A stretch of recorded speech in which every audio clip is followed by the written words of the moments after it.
Hello, everybody. Welcome to Recovered Two Friends, One Path. Hi. We're here. We're going to talk about step 5 tonight. We're excited you're here. Kathy's got a few things she's going to roll over as she always does. Go ahead. Hey, my name's Kathy. I'm an alcoholic. My name is Jessica, and I'm an addict. All right. This is solely our opinion. We are not affiliated with any group or program. Our sole purpose is to help others fighting addiction and or alcoholism and to offer help and knowledge on how we stay sober. This 100% raw and real. We do cuss. We do tell war stories. We do cry. We do laugh. But We do recover. Yes, we do. at the end of this, we're going to have some 1-800 numbers and to help you along your way. And with that being said, have you got your phone to set a timer? I do. I can do that. Where'd it go? Well, Alexa, set timer for 55 minutes. She Thank worked you, this Alyssa. time. She listened. Yay. First time. All right, so step 5. That is a grueling step. Admitted to God, to ourselves, and to another human being the exact nature of our wrongs. To the things that we did before we came into the program, and maybe some after we got there at first, that we did that were wrong to other people. From birth on. That's a long, drooling task. At least it was for me. Just saying. I believe it's a long one for about anybody, and once you get past that long 4th step, the fun part is you got to tell it to another person and God, because He's there with you all the time. And in choosing such person, it's important. Yeah, some people, they don't have a sponsor. Because this is for everybody. Yeah, because that's how the program is. You know, this is a step for everybody. And whenever I say program, we're talking about Just doing the 12 the steps. 12 steps for anything. So, you know, you have to look at your role in your 4th to realize what it was in the 5th that you have to fit. That you fix. So, Yeah. You said it right. it is the mirror. That's when it's actually shoved in your face. That's when they come back and say, but you did this part. And we'll give you examples. Yes. I'm going to read this. It says, you may need to be careful choosing a person whom we take the 5th step. We may need to take it with a program sponsor or with an understanding person not connected with our program. It may be a clergy person, a psychiatrist, a counselor, a close friend. But above all, it must be someone we trust and absolutely closed-mouthed. Someone we know to be understanding and accepting without feeling sorry for us. The choice is entirely ours, and it must be a person with whom we can completely comfortable with, and we may even choose someone we have never met before and never see again. You know, there was a guy that I went to AA with before, and he got on a plane and flew out of the country. Australia. It was somewhere over there. And he met a guy at a pub, surprisingly, took him outside, told him everything, paid him $100 or whatever the money was over there, got back on a plane and left, never told the guy's name or anything, never even got his. That's one way to do it. That is one way to do it. That is the way to do it. However, I'm not sure if that individual did it properly, and when I say that, the person you do it with's got to be able to tell you your part and where you're wrong, because we don't like to admit those little juicy tidbits. No, we're never wrong. No. I mean, as females and as alcoholics and addicts. I know I was never wrong before. I never did anything wrong. And it was always everybody else's fault, and it was always somebody else's problem. But when you do this 4th step and you do what? You humble. Till you crumble. You humble yourself. 5th step. You humble yourself and you get down to the nitty gritty of who you are and what you are. You start to see the patterns. Patterns, yes. You start to see the part of you that becomes active the most when you're doing the wrong thing. Stupid shit. When you're blowing shit up.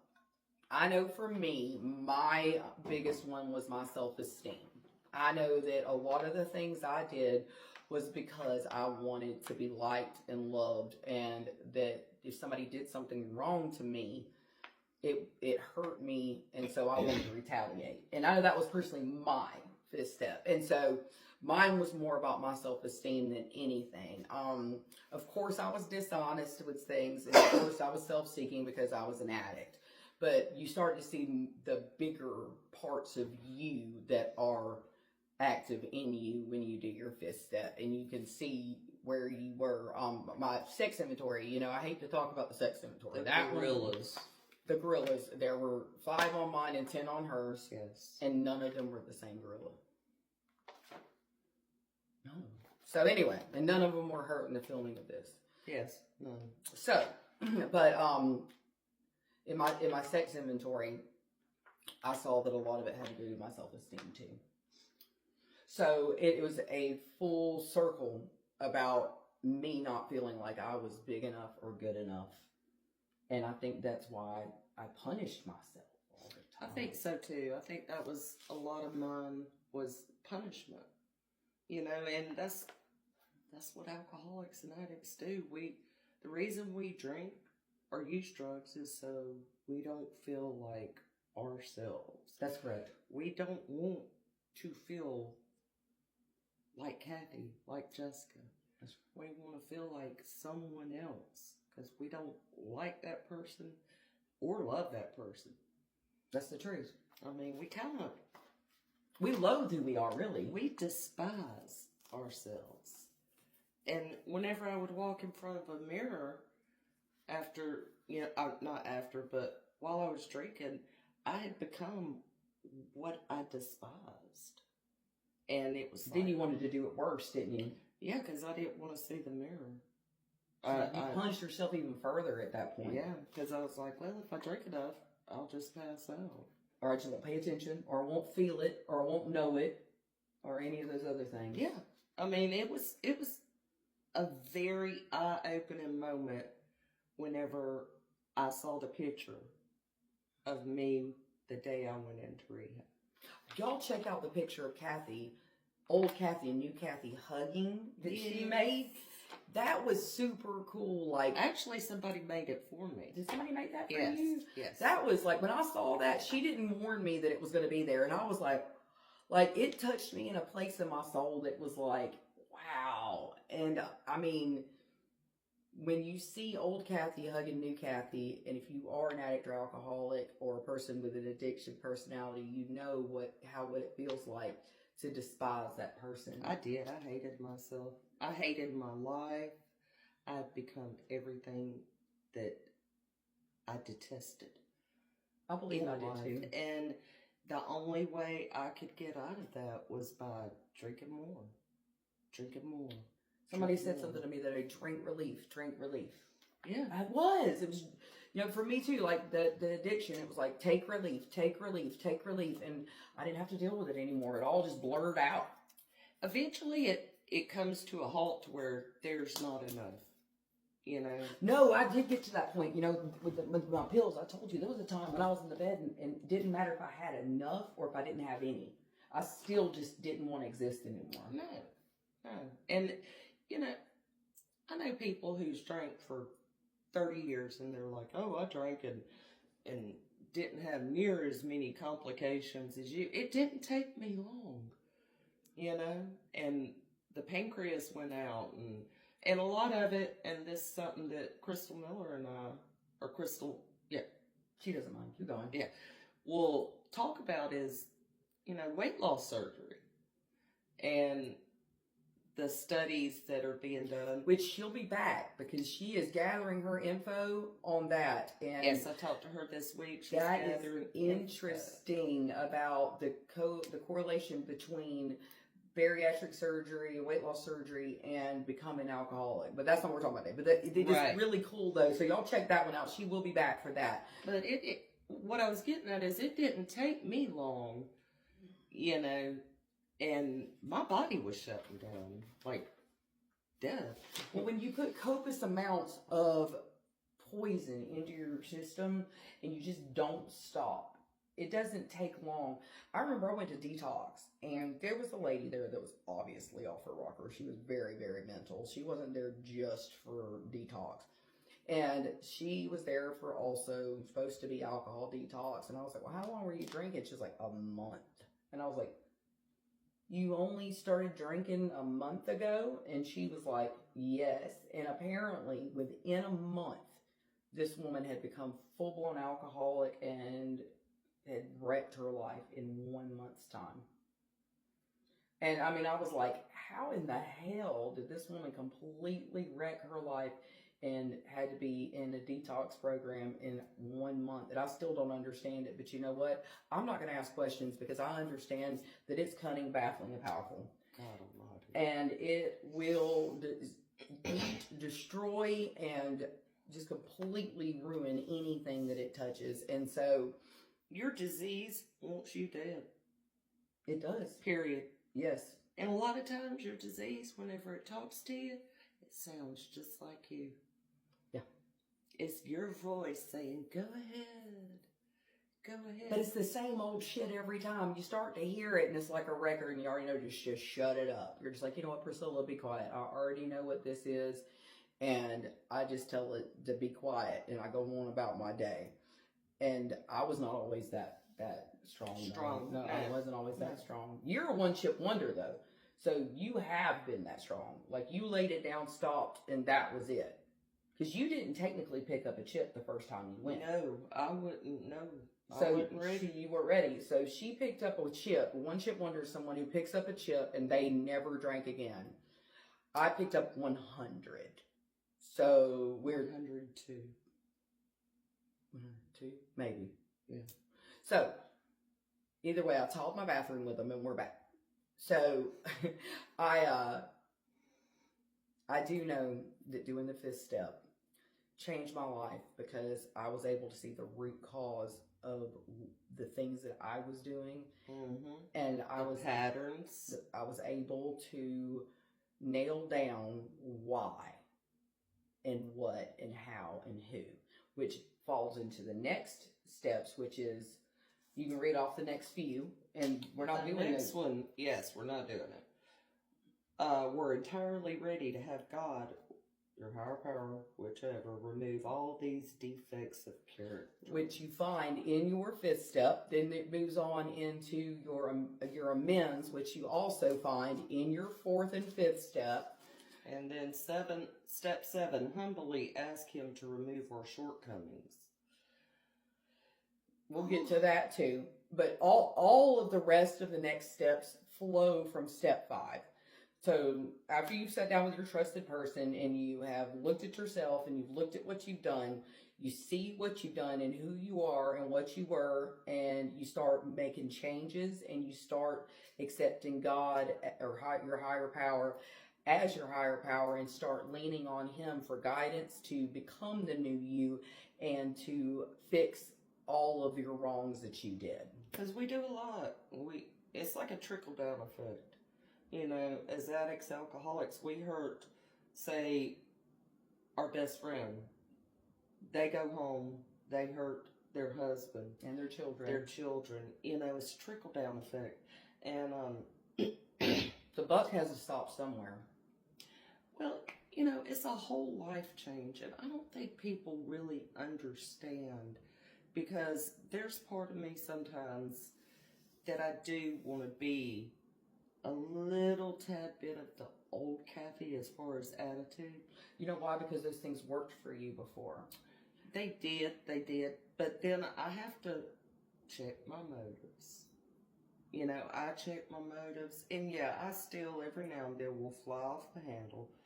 Which I just think a lot of that's just human nature of not letting people run all over you. And that is true. You're right, 100%. But we got into that survival mode before. And when I say that, we found character defects that worked for us at the time. They got through for whatever we needed. And so that's why we depended so heavily upon them. So when we get sober, we have to find a new way to live, a new way to react, a new way to talk to people and a new way to do things. And so we have to change all those things. And when you say, hey, I want to go back to old Kathy, it's because you knew that that's what worked for you then. Sorry, that's what worked for you then. Right. And it's hard to get out of those patterns that we were just talking about. Those are parts of your pattern. It is very, and one of the biggest pattern I've seen is, with me personally, is the lashing out. Whenever I felt my self-esteem, my good name, which, nobody ruined my name except for me. Right. And nobody's bringing it back up. Right. Except for me. And God, sorry. That's all right. But my self-esteem, I was like, I did not want to be humiliated. That was my biggest thing, was do not humiliate me. Do not embarrass me. Right. My self-esteem was like the main thing. Do whatever you want to behind closed doors. Do not humiliate me. I don't think it was really, at your point, your self-esteem. It was more like your image, which affected your self-esteem. Yes, it was my image as far as other people's actions, what they did. Right. But it was my self-esteem that was that affected. Yes. Okay. And do whatever you want to. I've had so many people throughout my life talk. And they really think that they know my life. But if you really, really got to know me, and you've known me pretty well, especially seeing as how we just, went through the steps and stuff, I am a very overly generous person. I take in those stray dogs. I try to help everybody until I realized the ones I was trying to help didn't want to be helped. No. That was so huge when you figured that out. People who are in the position to be helped like that, 9 times out of 10 are in that position for a damn reason. They put themselves there. Yes. And then it's like, you ask yourself, why do I do this? Well, lonely. Mm-hmm. That's big. That's big. Somebody to drink with. Yeah. Somebody to talk to. Mm-hmm. Somebody to be with. Because we were lonely people when we used and drank. There was very few people that wanted to be around me personally. Same. And if you did want to be around me, it was because you were like me. Or worse. Or even better, but still like me. So, I did the same thing, Kathy. I was so bad about bringing home people. I could go to Walmart and be like, I'd meet some crazy girl in the Walmart deli section, and I'd be like, oh, you want to come home with me? Okay, let's go. I brought home people from Detox. I brought home people from anywhere just because I didn't want to be by myself either. Exactly. I just, come on, I got a spare room. Mm-hmm. And y'all excuse me. And those are the ones that fucked us over the most. Yeah, excuse me. I messed up this weekend and decided to open all the windows and the doors and let the attic fan do it. And now my house is like totally pollinated. Working on. But are we glad that those are the types of lessons we learn these days? Yes. Those lessons are so much better, right? Yeah, those lessons are so much better. But yeah, I wanted that company because I was so lonely. You're miserable by yourself. I was. I was too. I was miserable by myself, but now I couldn't go take a bath by myself. I know. Now, I wasn't to that point. Like, I still wanted my little bit of time alone. Right, of course. But now that I was single for 9 months, and I learned during that 9 months, I took that time to learn to love myself. Isn't it a beautiful thing when that happens? It is. And now you can sit alone and just be peaceful. And, I sit alone, I meditate, and that is just so comforting to me. And even, like TV, people say, what do you watch on TV? I'm like, I couldn't even tell you. I don't watch TV. I don't really, I listen to it while I'm working just for background noise, but that's not, I want to read. I want to listen to something. Me too. I love it. And I want to sit here and write more. Oh, I love to in journal case. and write. Yes. I hate it, but just in case I need to write somebody on my force. That's how I pray. I journal pray. Well, like today, I was at work, and my job this last week was to clean my boss's double mansions. So as I'm doing so, he comes in and is very quiet, and TV's not hooked up, and he's like, I gotta find a thing so I can turn some music or something on for you, and I'm like, I don't mind the silence, it doesn't bother me. And he was like, okay, and I know that seems so strange to him, but silence is Well, for you, because you have chaos a lot, mm-hmm. loudness. I really don't. I mean, besides Piper barking, and unless the boyfriend's here. But to sit in the silence isn't scary to you anymore. No. I don't sit in silence just because I want to have some background noise. Right. But usually it's, and I'm not going to say her name because she'll start redoing her countdown, but I'm like, play thunderstorms, play rain on a tin roof, and that is just for me. And that just helps me. And sometimes I do sit in silence. My meditation is close your eyes, listen for 10 different things. Mm-hmm. If you are outside and you hear a bird and you hear another bird and then a third one, that's one bird. Listen to 10 different things. And believe it or not, you have to really concentrate. And you can't have shit going through your brain and trying to listen. That's a neat thing. I want to try that next time I get to sit in silence. So go back to this step real quick because we get off track real easy. We can go off on all sorts of branches and tangents and everything. But okay, so Kathy has done a fifth step before and done it with me, and just so you can explain to other people so they're not worried, scared, or anything. How did you feel after you were done with it? Oh God, I was relieved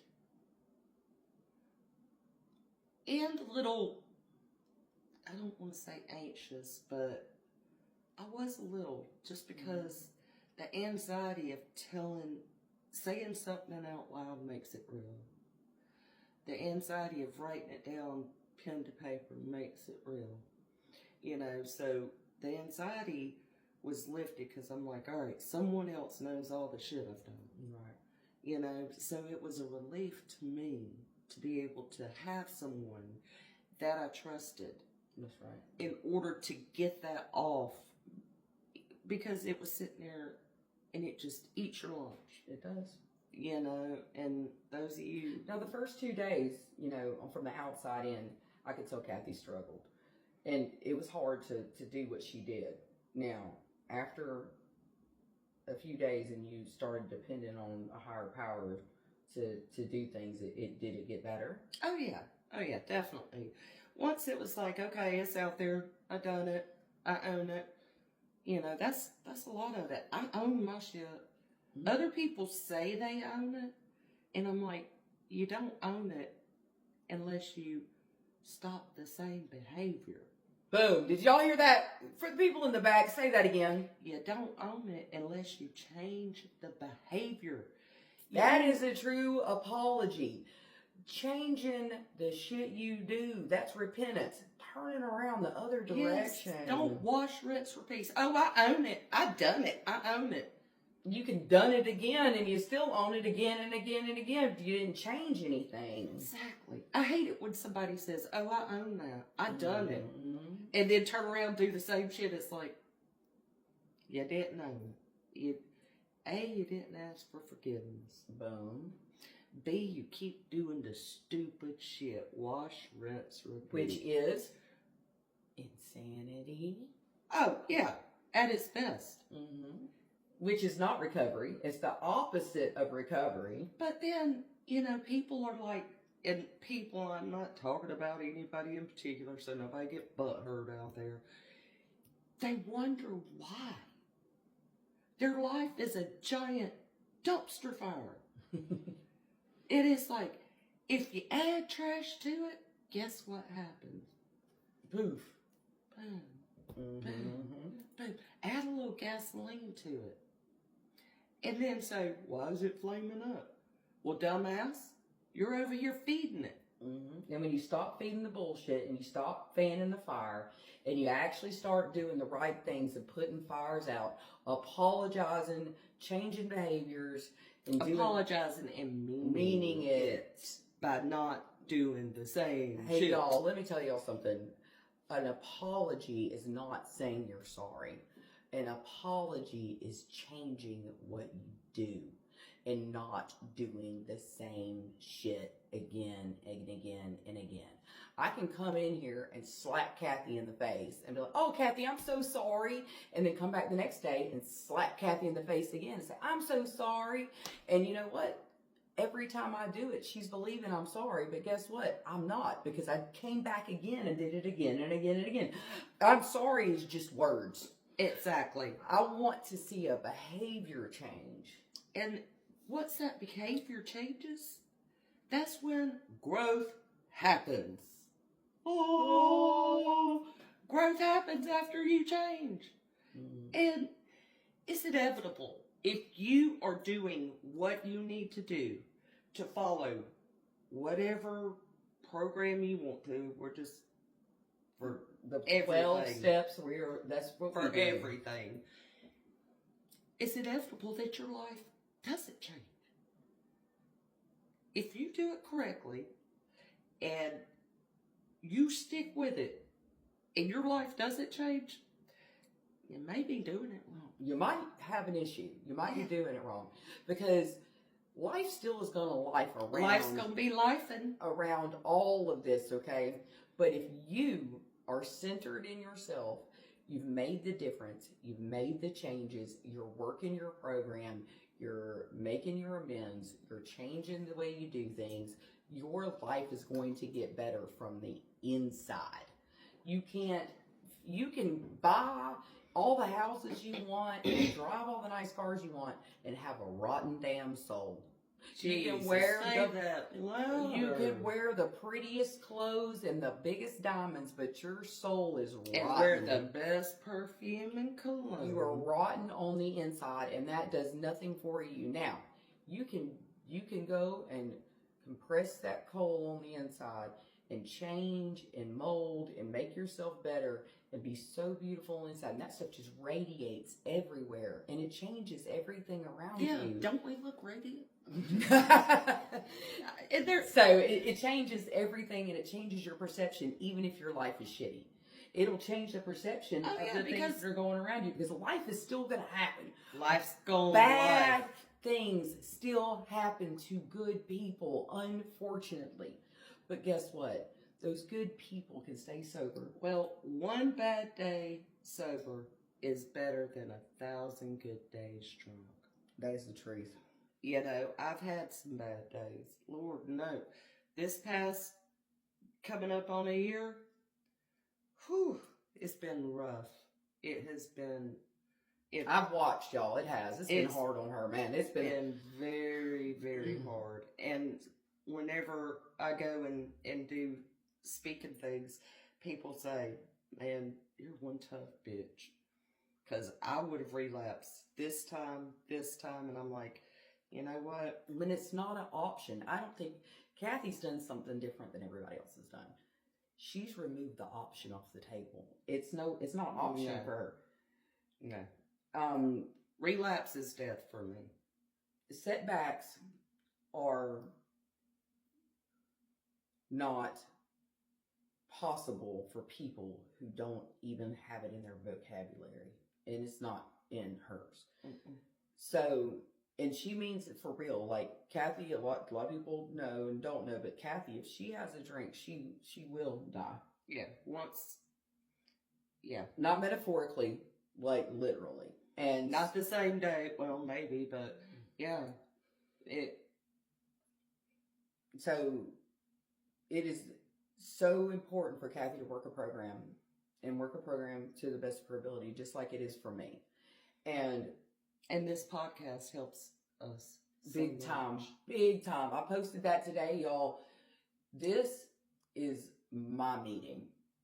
And this is my therapy. This is how we stay sober, because we tell you all the time, we got to give it away to keep it, and this is one good way that we give it away. And this is our service work. And we love it, and it fills our souls. Absolutely. We leave here so filled up. So we appreciate y'all.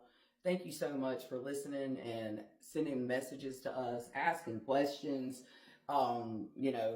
sharing. Yes.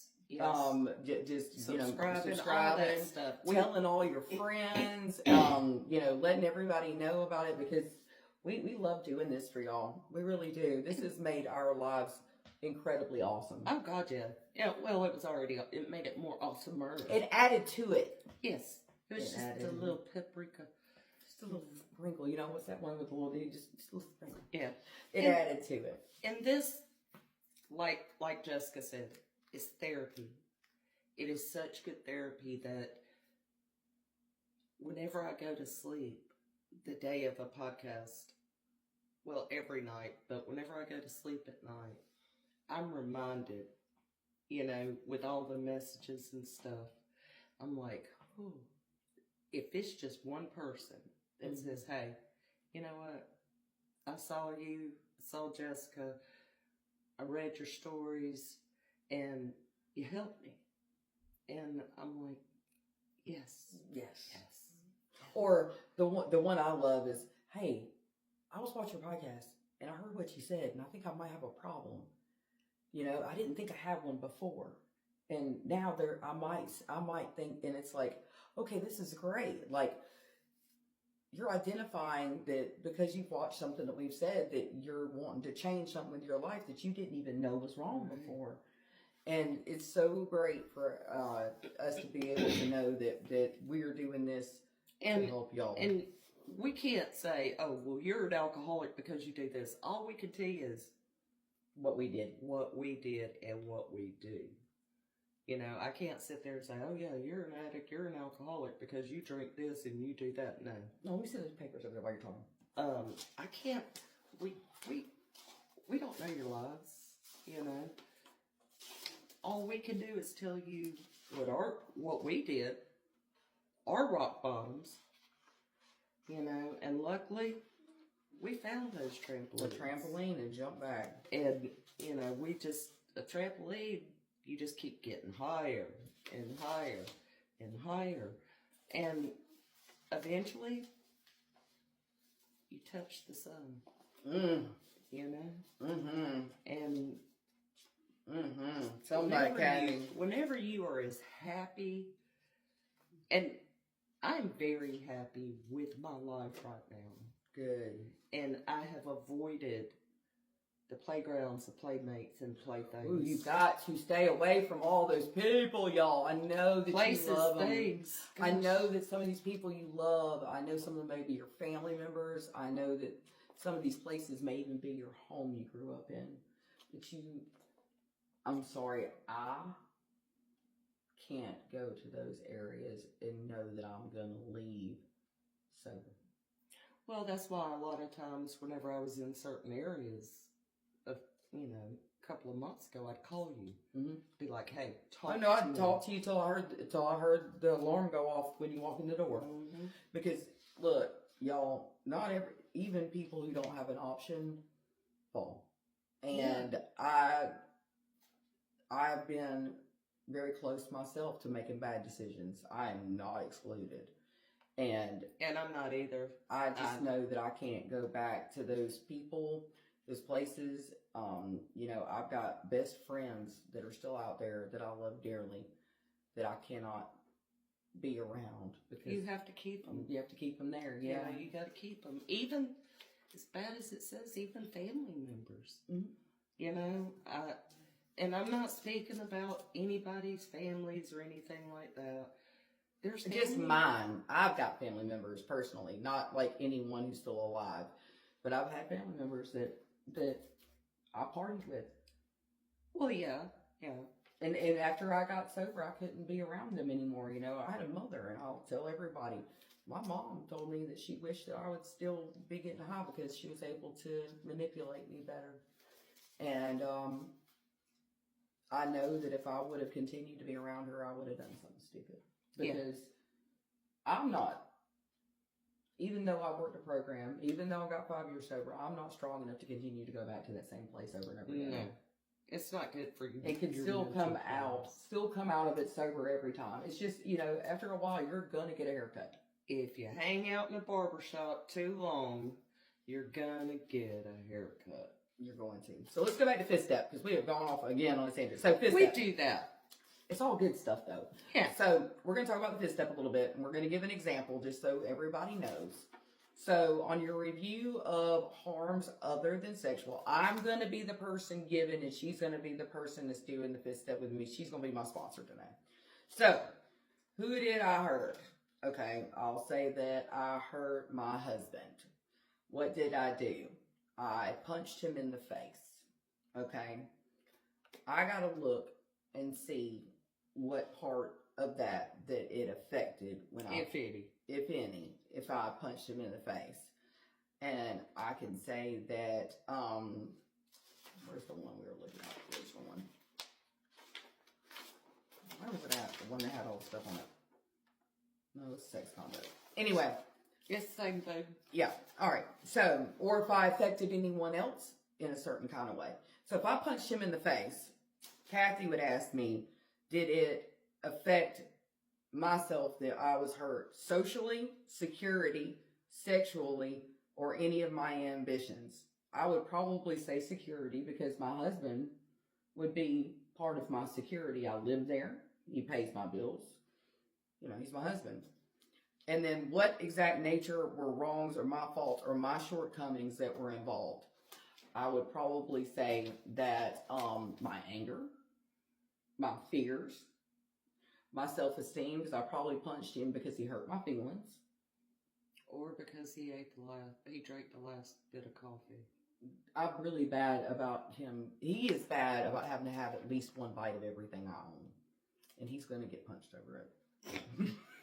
But anyways, so that's just an example. So I would say that, my shortcomings in that were the fact that I was angry, and it affected my self-esteem, my security, and what else? There's got to be another one. That would probably be about it. But most definitely anger and fear, probably. Yeah. Fear could fall in there too. So, once I know that, those 4 things, I go all the way down the list of the other things I did. And if most of them fall under anger and fear, I know it's part of my pattern is I have an anger problem and I'm scared of something. Right. So, those are my main parts of my shortcomings. When I come to my shortcomings that I need to work on, those should be top of my list. I get angry and I'm fearful. Your self-esteem. We have resentments, okay? Who am I resentful at? I'm resentful at Mike because he ate a bite of everything I own, okay? And we have to see what part of that it affected. My self-esteem, my personal relationships, material, emotional, sexual, social, security. Was I selfish in this situation, dishonest, self-seeking or frightened, or inconsiderate? Well, I know I'm selfish because it was mine. And I'm not sharing it. Even to this day. Stay out of my brownies. And I wasn't dishonest. I wasn't self-seeking or frightened, and I might be inconsiderate if I get mad enough about it. Yeah. Just a little bit. Just a little bit. But it comes down to probably being selfish mostly. Yeah, it's something like that, probably, because it didn't help. It didn't hurt your self-esteem or anything. No, it just means that I'm selfish because it's mine. Yeah. But I think that's fair. It's mine. It's mine. So anyway, but those are just the last brownie. The last one. He's always got to have a bite of everything. So those are just examples of how you would go through a fifth step, and you would work that, and the person would just help you see if you had made a selfish decision, if you did it fearfully, if you did something that was dishonest or inconsiderate towards someone else, and it just gives you a better idea of who you are at the core and what you do against to yourself against yourself and 2 other people. So that gives you a leg up on your shortcomings, Yes. which are next. It gives you a leg up on your wonderful amends when you have to go After you really humble yourself. 'Cause humble till you crumble. Those amends, I think, are probably one of the hardest things I've done. I've got one that's eating me to death. And I'm going to have to do that one eventually. But I have to wait till I am where I'm supposed to be with my steps before my sponsor will allow me to do it. And also, an amends is not saying I'm sorry. It's saying, this is what I done to you. You know? This is what I done. I recognize my wrong. And I'm not going to do that stupid shit again. Right. None of the, I know I did this, but you did that. It's hey, look, this It's is cleaning up your side of the street. That's right. It's sweeping up your mess only. Because we can't control other people's shit shows. Never. Even though we think we can. Yeah, we think we can, but we can't.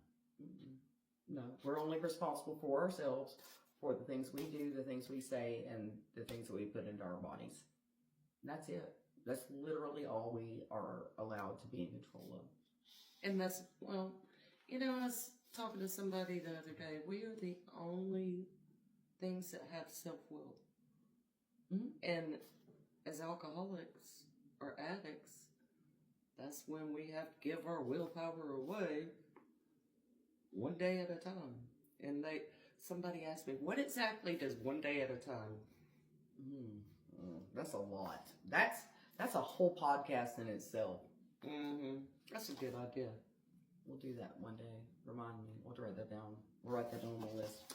But yes, one day at a time. And you can only work on your resentments one day at a time. You can only work on yourself one day at a time. Your sobriety one day at a time. Your amends one day at a time. Your everything can only take in. But when you think about it like this, you're only responsible for 24 hours at a time. That's it. One trip around the clock. The rest of it is not our business. Nope. And then you wake up and do it again. So another 24 hours. If only for today I don't drink. That's it. I think I'm winning. Well, yeah, we're definitely winning. And I'm looking at what I've done. I'm trying my best to right my wrongs. I'm trying my best not to do anything to have to right my wrong. That's the big one. That's the big one. Trying not to create more shit. And to me, whatever I do, I have to write it down. And then I realize, God, you fucking idiot. You know? And that's something else you have to do too. You have to continue making a 4-step. So even after you're done working your 4th and 5th step, you just continue writing it down, you know, so that the next time you get around to a 4th and 5th step, guess what you do? You have it already. You already got it ready, and you do it again. And you can 4th and 5th step anything. Like, Kathy here's had a situation with, you know, I'm not going to name any names, but she would have to write down this situation and get it all out on paper, and to 4-step something, she'd need to write it down and say, this is my problem with this. This is why this is my problem with this. God, remove this from my problems. Amen, Kathy. And then we have to sit down and talk about it. Right. And then we pray it off, and we get rid of it, because you can work a 4th and 5th step anytime. Well, I was going to say, you can work, example, same person does it again. You know, there's no rule that says, oh, they're only on the list once. You know, that is the truth. They can on that list over and over and over again if it needs to be. Because guess what? This is your program. And I'm not checking their motives because I can't. All I can do is check mine. That's right. So yeah, I've written names on that list, and then I've just got a sheet for each person because I'll just check it off and say, next time I go through it, I'll do it again. Because the same person may, if you allow them to. Oh, that's big. Say that really If big. you allow them to eat your lunch, those are some hungry MFers. They will come. And I have literally, like, cut people off that I never thought I would have to cut off.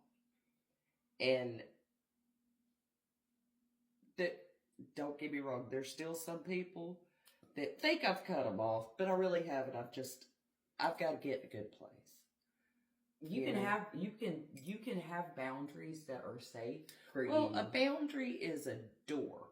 It's whether or not we open it and when we open it. I decide when that door is open. You know, I lock my door, and there's a reason for that. It's to keep people out. That's right. And I will let in whoever I want. I like this analogy. Keep going. You know, I have trust issues that I have to work on, and anybody that knows my history, yeah, I have pretty damn good reasons to have trust issues. You know, but I am working on that. But I will catch myself trying. If you go look for something, you're gonna find it. So don't look if you don't want to. If you really Say that don't louder. want to see it, don't look for it. Jesus Lord. Don't. I'm a nosy bitch. I'm nosy. I'll sit there and I will turn on the Kathy Vision and I will read you in 10 minutes and know what the hell. And how many times have you looked at something you wish you hadn't? A bunch. So guess what? If you don't think your sobriety will make it through seeing something, my suggestion is do not look at it. Don't look, because that shit will definitely. And if you look hard enough, which, you know, I'm pretty good about finding stuff. I've got like a sixth sense. If I have to dig real deep, it probably don't need to be found. If I That's have true to too. dig that deep. That is so true too. It probably wasn't meant to be found. But then whenever you do find it, it's like, you wish you wouldn't have. yes, there's so many times that I would have been like, God, why didn't I just keep my head buried? At the time, I thought that. But now I'm like, thank God that happened. Because had it not, I wouldn't be here sitting beside you. I would have relapsed. I would have relapsed last year. Yes. I would have relapsed. The, I know that, and I would be our dead higher wrong. power works in mysterious ways. And always for your good. Yes, you told me a while back, ask for God to remove people out of your life. Oh, yeah. And don't That question do not it. Serve it. That do not serve Yes. you. If they are not for you, they need to be removed. And what's the biggest part of that? If they are not for you, they need to be removed. But if they are, If they are what? if they are removed, you can't. Don't question it. You ask for it. You ask for it. Don't sit there and say, why'd you do that? Because you asked. If you ask God to remove people from your life for the betterment of your life, do not question it. if it does. I don't care if it's your children, if it's your husband, if it's your job. If you go to God and say, hey, please remove anything that's not good for me out of my life, get rid of people and Places, things that are not good for me, and then all of a sudden your job calls and says they've laid you off. Don't be upset. Just know God's Just working. know God did what you asked. Exactly. Know that God said, okay, Jessica, guess what? There goes your job. You don't need it anymore. Your best friend calls and says, I don't ever want to speak to you again. That's when you say, okay, and say, thank you, God, instead of, why'd you do it? No, you asked for it. I was doing that, you know, why? And now it's like, I see where you is going with that. It is shocking, isn't it, when it happens? That was Well, not. you saw. I'm just saying, you weren't expecting that direction, were you? No, whenever you said, don't question it, And I was like, and then I'm sitting there calling you saying, doing the whole ugly cry, and then repeat it. Kathy, you asked for this, so why are you sitting here crying over it? I've forgotten all about that. But yes, that is so serious, y'all. If you really want your life to get better and you really want to make a change, For the better. ask God to remove anything and everything that doesn't serve you and that doesn't add to your life. And then don't go back and don't get touch upset when it happens to be someone you love, someone you care about, or someone you think you need. Because guess what? God's doing what you asked, and He's removing that person, place, or thing for a reason. that is holding you down or holding you back. And I'm so glad you brought this up, Kathy, because I had forgotten all about that. And you know what? That's something I need to do so badly, is ask God to do that for me again. It's been a long time since I've asked God to, like, if it's not good for me, remove it. Because, it's funny when you do that, you think it's going to be one thing and it's not. No, it's not. And, recently, a situation come up and I said, you know what, I'm going to pray on it. And I prayed on it and I said, God's going to put me where He wants me. Boom, right there, girl. And whether it's, and I've said this before, whether it's a new relationship, a new job, a different place to live, I don't worry about that stuff. Mm-hmm. I do not stress over that shit because... You really didn't, because you swapped jobs like it was like... Like it was draws. Girl, and I was like, well, what are you going to do about this? You're like, nothing. And I'm like... And she seriously, she said nothing. I did. Look, she said nothing. The company I worked for back last year, they closed. Just Zoom meeting on a Friday. Hey, we're closed. Unexpected. Unexpected. She was like, "Woo, that's a job I didn't get fired from." Yeah, and we were having a pool party, and everybody's like, "Your job just laid everybody off." I'm like, "Yeah," and they're like, "You're not upset?" I'm like, "Hell no, I did not get fired for being drunk on the job." I'm like, what if I got to be upset about another job will come? And it did. But everybody was like, she's like really calm. I'm like, I didn't get fired for being drunk. I'm winning. Mm-hmm. I got fired because she's being serious. I remember this, and she really was just on cloud nine, like whatever. And she was really like, I didn't get fired for being drunk. Yes, y'all. yes. She's like, I don't have a job, but damn it, I wasn't fired for drinking. And I was like, well, okay. And she really did. She sat back, and what she did was she trusted God, and she trusted God to do what He was going to do. And guess what He did? What He always does. Yes. And all of us always think, oh my God, we're going to die. It's this big problem. And something I've learned about life, I don't know if it's a good thing or a bad thing. It could be a sad thing or a good thing. But every week I got a problem that's going to kill me. And it's going to be the end of the world. And it always turns out okay. And the following week, I get a new problem that's going to kill me. And I've forgotten about the one that I had the week before. Every week. Every fucking week, there's a new problem. And it's going to kill me. And I don't know if I'll ever make it through it. And guess what? It ends up just fine. I'm still sitting on this couch, happy, healthy, sober. I have a beautiful home. I've got healthy children. Thank you, Jesus. I've got a great husband. I've got good friends in my life. And I'm not dead from the problem or that problem or the problem before that or the problem for that. Right, right. And that's when we have to realize we don't control this. I live in this fishbowl. I don't control it. No. We just swimming. That's all we're doing. I ask God every day, just give me the strength, wisdom, power to do your will, because thy will be done.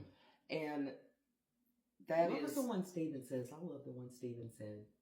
Get into my head before I do. Is that what he said? I think so. It was like, he sat down and says, get into my head before I do. And that's big words. I mean, like, yes, like, get into me before I get into me, because I will screw it up. We will blow shit up. I will, if I'm left to be in control of something, y'all, it's not going to be good. And I'm going to mess it up. I'm going to blow it up. And it's going to be so wrong. That's why I know that I'm not God, because I could have never done the things that He does. No. And I could have never have imagined a life like this if I wouldn't have ever gave my life to him.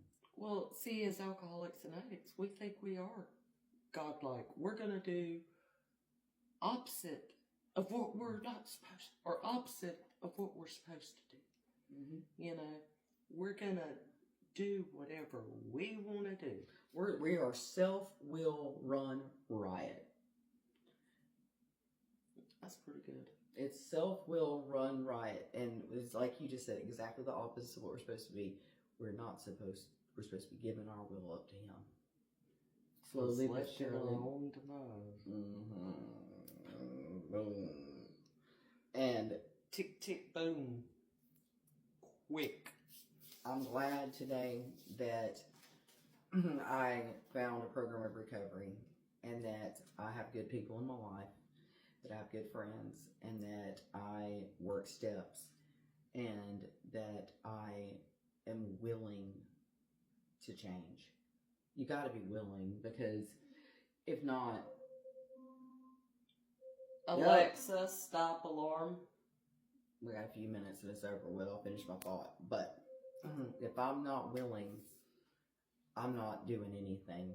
Because I can walk into a program any day, any of them, and try to do it my way. Absolutely. My way's wrong. Yeah. My way's wrong. I have to be willing to learn and bend and allow somebody else to be in charge of my will, not me. Yes. That's the willingness. Mm-hmm. Willingness? There might be something to that. Is Alexa going to shut up? Alexa, stop alarm.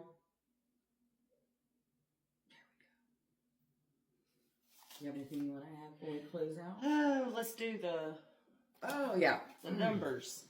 So, we have a few numbers. If y'all want to get a pen and piece of paper, I'll wait a whole 3 seconds. All right, we got a helpline. It's 1-800-662-HELP. That's 1-800-662-4357. We have a website, which is findtreatment.gov, all one word. It is available 24 hours a day, 7 days a week, 365 days a year. We have a Kratom helpline. It's 866-210-1303. Everyone knows the Suicide and Crisis Lifeline is 988. Praise God, we got that going through. That wasn't too long ago. That was installed. I love it. We also have a CARES warm line, which is 1-844-326-5400. They are open 8:30 a.m. to 11 p.m. And that is a real person who is a peer support member, like what I went to do last week. And they will help set you up with resources to help you with whatever problem that you may have. And I mean, beyond addiction, they'll help with a few issues. So we are so grateful, once again, that we have the opportunity to talk to y'all tonight.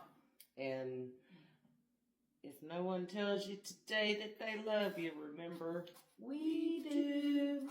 Come on, Piper, let's bring go. It out with the serenity prayer. Come on, Piper, you gonna come up here? Piper's in her feelings. She's always in her feelings lately. Well, new boyfriend come down this past weekend. Ooh. And spent the day, and Piper's been sad since he left. Like, he got on the floor and played with her and shit, and oh, I know, I saw she was all over him. Yeah. And then he went to go hug me by, and I'd already told him, I'm like, Piper don't like people hugging me. And she bit him. You didn't tell me that. Yeah. He sent me a picture, and he's like, I'm glad I had on jeans. Oh my God, did she really bite him that hard? Yeah. Piper. But she does that. If anybody she's looking at me like, what? If anybody hugs me, she's like, "Arr." But she done it in a playful way. She didn't go up and take a chunk out of him. She's just, his leg run into her teeth. Oh, is that how that happened? Yeah. Kathy. Piper. She's looking at me like, what would I do? Okay, let's pray. All right. Here we go, y'all. Ready?